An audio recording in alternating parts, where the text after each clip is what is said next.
Good morning, everyone. My presentation focus on biodiversity assessment in South Africa. So South Africa has a long history of biodiversity monitoring, and its first attempt is represented in the NSBA 2004, which had strong special emphasis on special aspect of biodiversity. It was later broadened to incorporate broader theme of biodiversity, which then led to the establishment of the NBA 2011. The country, led by SANBI, is now working towards publishing its third report on the biodiversity status. So the new report, the new NBA, will report on current status of biodiversity across all realms. It will focus on the ecosystems, species, and at genetic level, as well as report on trends over time. It will also report on how the society is using biodiversity and how biodiversity management and conservation challenges are being dealt with.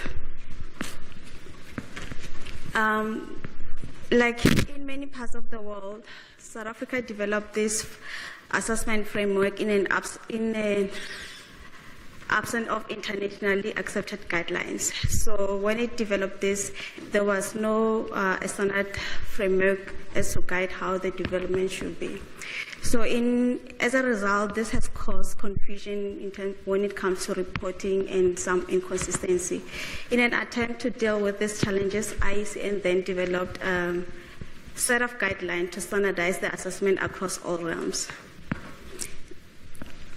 These guidelines are aimed at promoting transparency and ensuring systematic and repeatability across all realms, as well as the assessments can be comparable.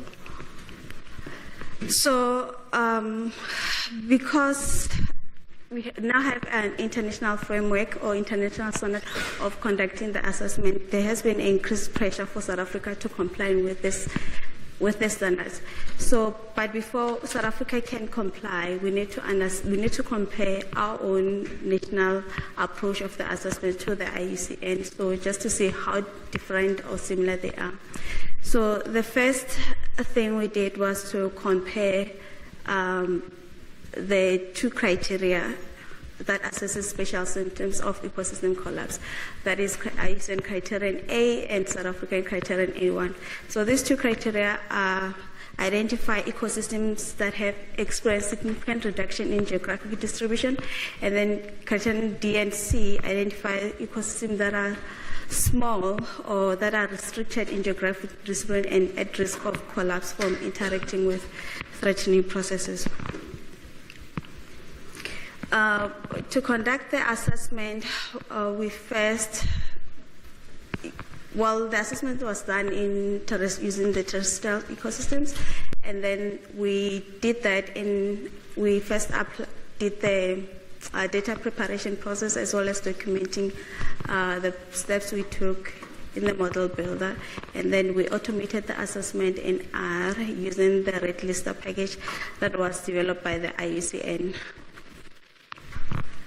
So when we compare the assessment outcomes of the two, using the two methods, we saw that the IUCN is less strict in terms of identifying threatened ecosystems. So like for South Africa, we see that there are red patches that shows that those are ecosystems that are critically endangered, and obviously for those ecosystems, there are stricter rules to discourage any development to take place in those areas, whereas IUCN just suggested that these ecosystems are critically endangered.